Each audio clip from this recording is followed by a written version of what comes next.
Hey, welcome back to The Pursuit, everybody. I'm Jeff Hutchin. This is John Saborov, and we're excited about today's episode. We have a new friend to The Pursuit that's going to be joining us today, a guy that you've kind of had some exposure to in the past. You can talk about Pastor Matthew Barnett. Why don't you tell them a little bit about our guest? Well, I feel like I'm just going to give you the appetizer of the intro to his bio, because we'll probably spend the whole show just talking about stuff he's done. But Matthew Barnett is co-founder of the Dream Center in Los Angeles and senior pastor of the historic Angelus Temple. The Dream Center's ministries reach more than 30,000 people each week, man. Over That's awesome. 200 ministries. That's awesome. Amazing.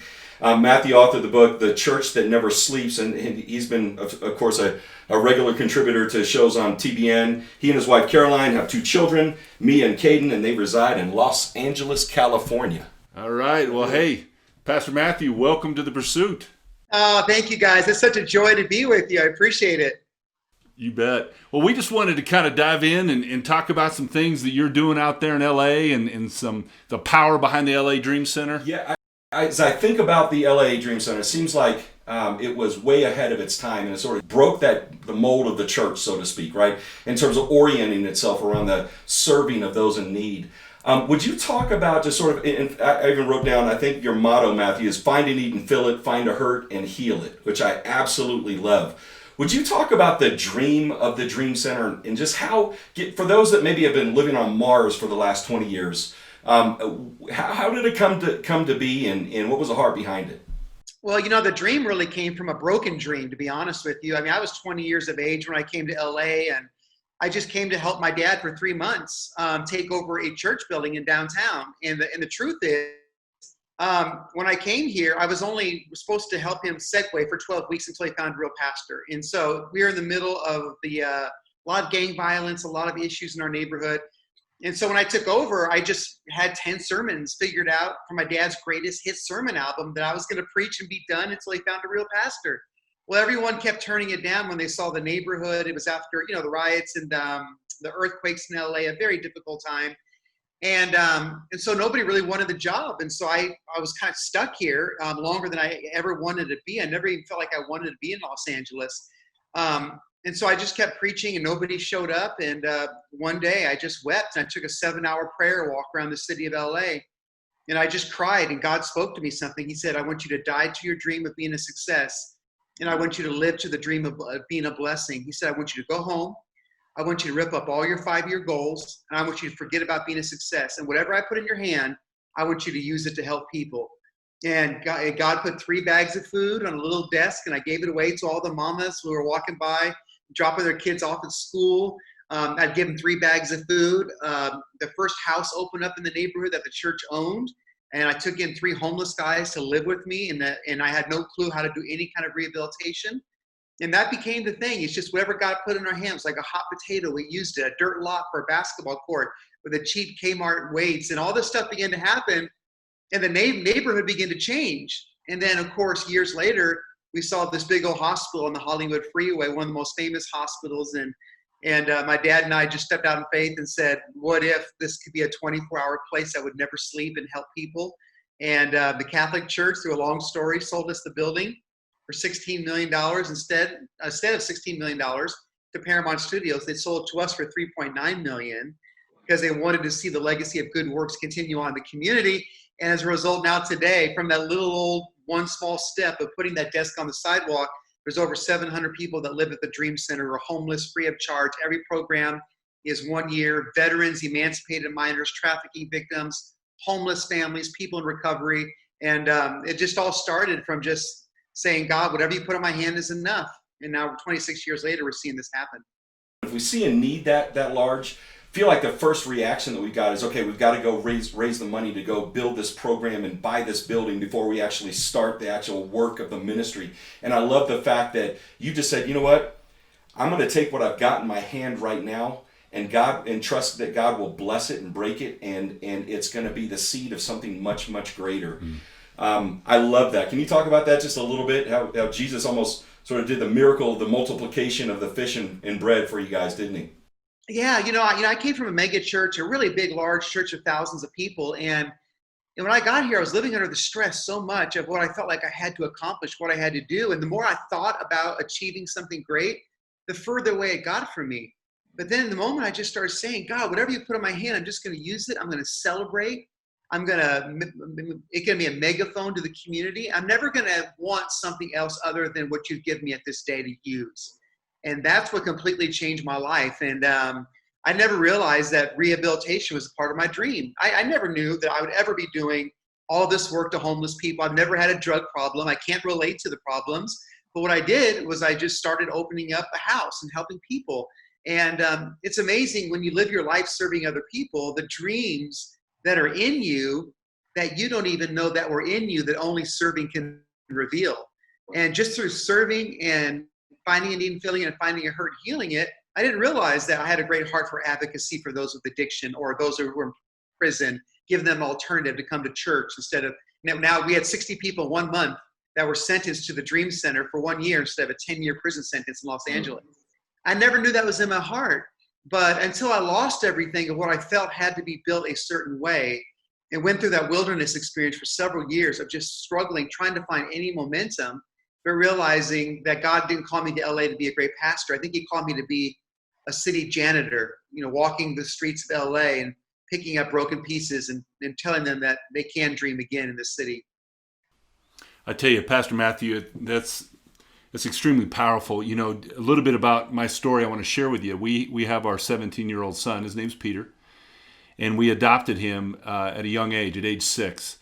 And it's been an incredible journey. It's been extremely difficult. Unfortunately, where we find ourselves right now is our son is incarcerated here in Colorado. And needless to say, that just absolutely breaks our heart, as you can imagine, as parents. And we just continue to press on him and just continue to pursue him in our love. But man, I think about the system. You mentioned, prison system and these young men being incarcerated and young ladies being incarcerated, and how you're seeing these kids now beginning to move from those facilities into facilities like yours. What would you say, other than the infusion of Jesus Christ, which is enough? All right, so that's a given. What would you say are some of the secrets of your program that are allowing people to experience this freedom? That's a great question. I think one of the things is the right kind of peer pressure. When people come into this program, they don't have to have their guard up. They don't have to immediately be strong. The environment is the peer pressure is be weak when you come into the program. And so that they don't have to come in here and try to fight their way through a program. They come in, and the cool thing to do is to be vulnerable about your problems. The cool thing to do is be vulnerable about your pain, to open up, to win victories.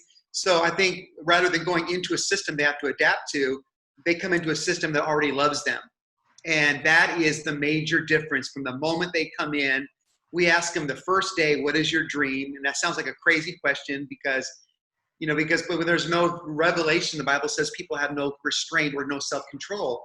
So we just try to put vision right off the beginning, and we work towards it. So I think it's that peer pressure element where people that come into the program are either so thankful they have a second chance, they want to make it count, or if they're coming in just to do time, so to speak, we do have people like that in that setting, they kind of get swept away in the environment of so many people who are radically passionate about changing, that the right thing to do, the popular thing to do, is to go for it and make your life better. And that's why I think that the churches provide so many wonderful opportunities, and also the luxury of time. The program is a year, it's not a month. It gives people a long time to begin to unpack and to grow and take a deep breath and deal with root issues of their life.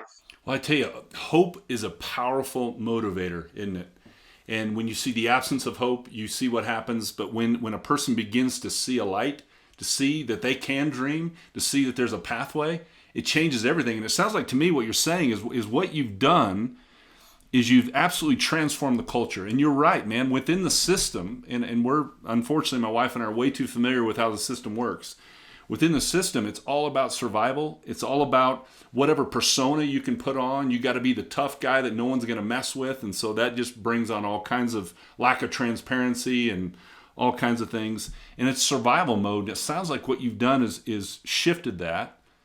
And speak to this. I know you and your staff have established that culture, but what onus and responsibility do you put on the participants to maintain the culture?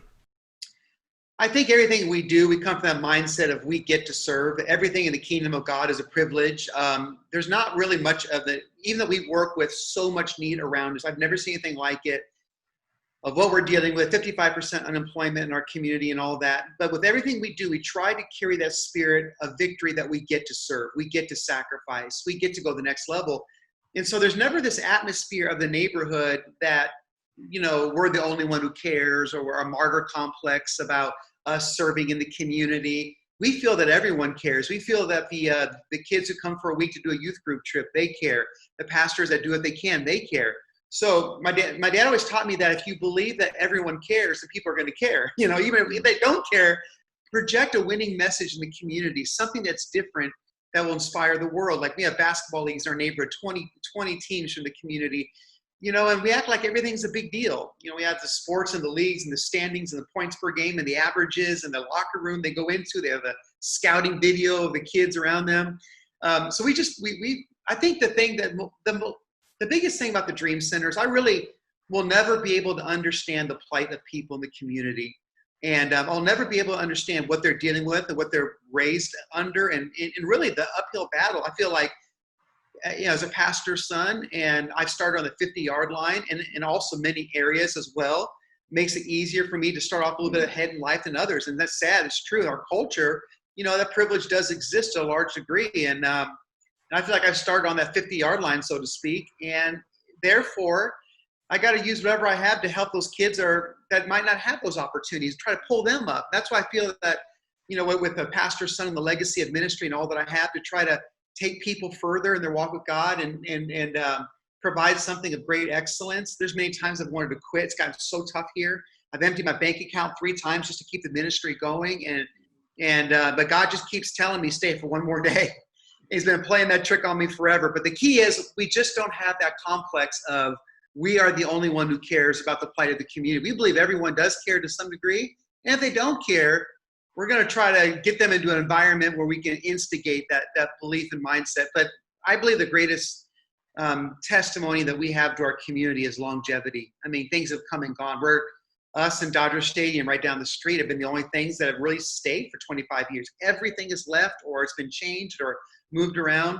So in the areas I can't relate, I really believe I can be effective in longevity of purpose and being there for the community.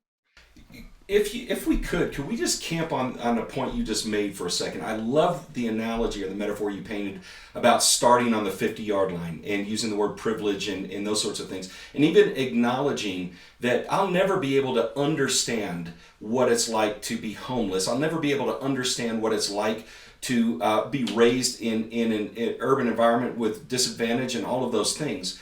But somehow I believe that you're sort of modeling this idea of empathy, this idea that says, I'm going to come alongside my brother and really try to feel what he feels, and then be part of the solution to the degree that I can. Can you talk about, because I know there's a lot of people right now, especially with the system that's under scrutiny right now with police oversight and all of that. Can you talk about how, because this is the big topic of this week and this month, is how can those who started on the 50-yard line be best part of the solution? I think, for 25 years here in LA, we go to the projects all the time, and the kids just react different when they see police cars versus kids in my own family. I mean, we pull up, and whenever the police arrive, they look around. There's just always this look like what's going to happen next, even in little children. And so we've been seeing that for 25 years.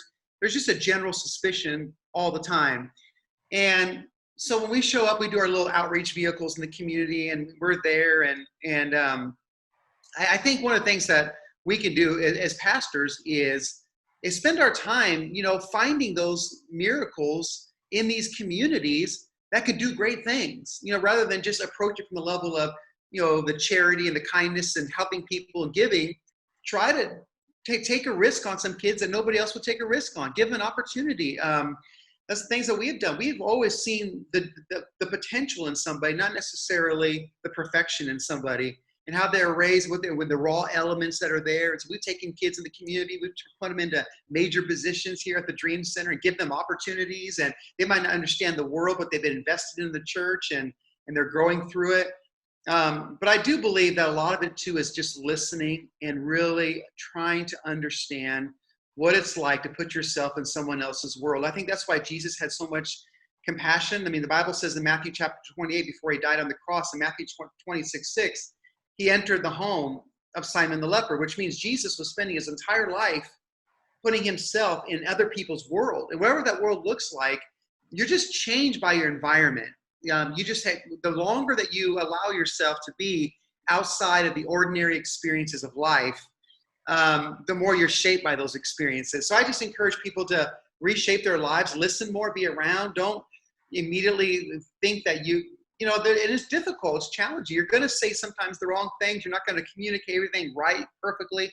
But if your heart is open and your motives are pure and the reasons why you want to serve and help people, you can do it. So I understand. And I think also, starting in the 50-yard line of my life, there's responsibility of me to give back. There's an opportunity, to me to use whatever God has given me. People always say, well, you're third generation's pastors' kids of big churches. You should succeed. And I agree. I believe I really should. I have everything there to do it. So therefore, rather than deny it and say, well, run away from it and say, I just have all this, good things in my life that have been given to me and feel bad about it, I've got to use it. And I've got to give a voice to people in my community that are living on Skid Row. I've got to give voice to people in my community that are, homeless on the street. That's why God's given me all this stuff. He's rounded up all this resource to be able to serve my community. And so that's the great joy of being raised under Tommy Barnett, is I got all his contacts and all his friends to help me really try to rebuild something in the community. And it is so tough because a lot of these things are starting to boil over. A lot of pain over all these years that these young men and women are dealing with in our community. And the great thing about the Dream Center is, when people come into the program, the gospel does become the common denominator. We've had skinheads and South Central gang members both in the same room, and the gospel really is the common ground that unites people. They were enemies, and then by the end of the program, they didn't want to leave each other. Wow. So when you get people around the Word of God for a year, change happens and big things happen in the lives of people. And so we believe a lot of this stuff can be healed also through the power of God's Word and bringing people together through programs like the Dream Center, because nothing just seems to exist when people are going through the same battle. The common enemy becomes their struggle, not one another.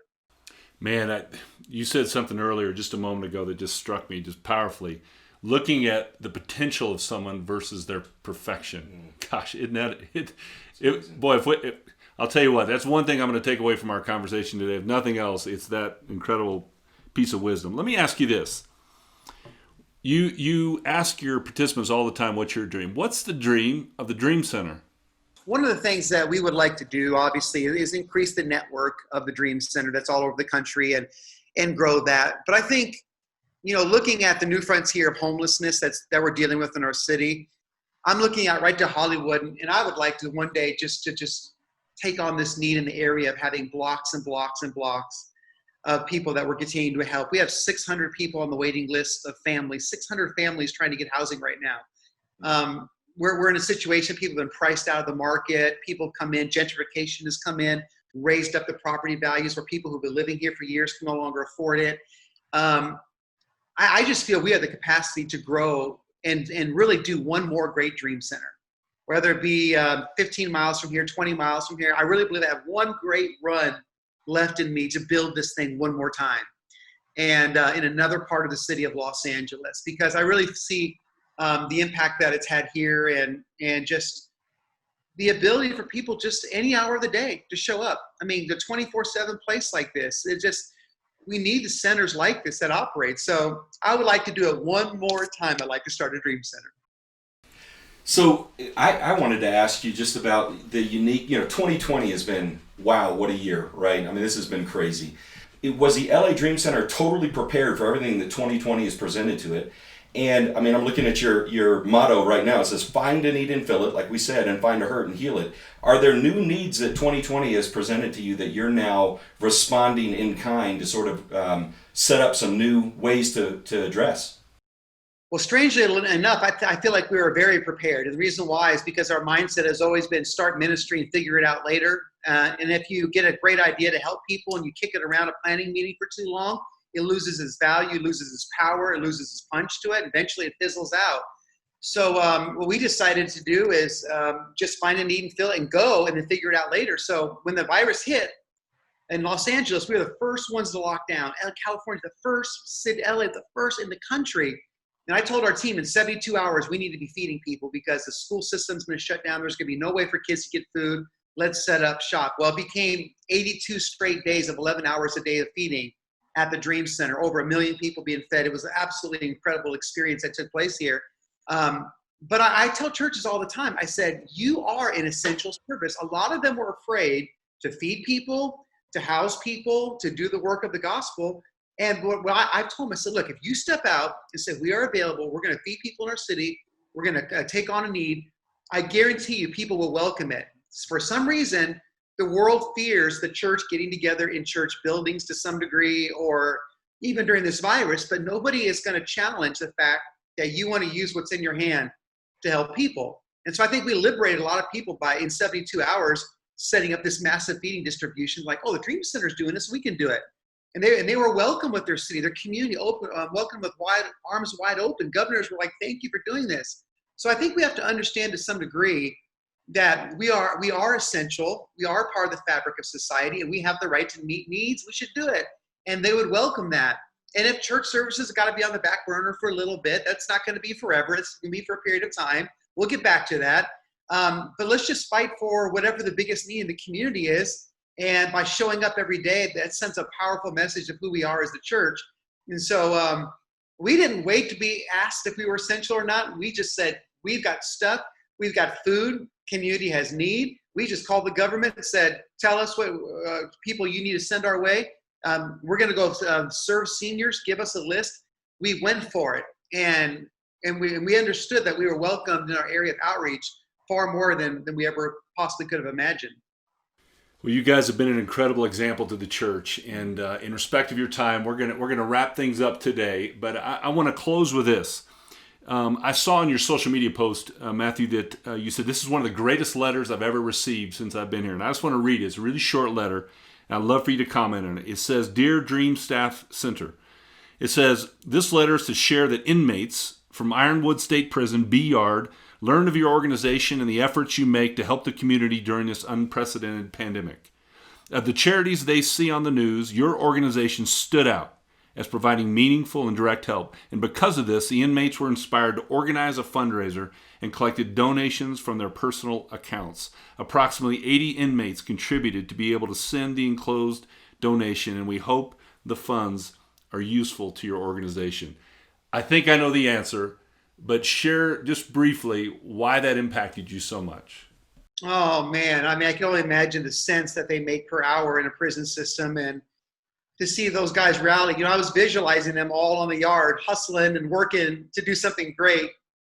And when I got that letter, it's probably one of the most touching things I've ever experienced in my life, because that's a sacrifice of praise. I mean, that's going really deep. And when I heard about that, I also began to see so many times people in the prison have just seen us as a valuable resource to be available to them. And the fact that, they saw that once again was so touching. And I guess I was just trying to put myself, I was trying to think about what it was like, what that conversation was like for all these guys getting together and say, hey, whatever money we make in this prison, let's give it to somewhere else. I was trying to visualize in a movie setting. I was visualizing that whole scenario, how it was breaking out. But it just shows you that there's always good in people. As long as there's life left, there's an opportunity to do good.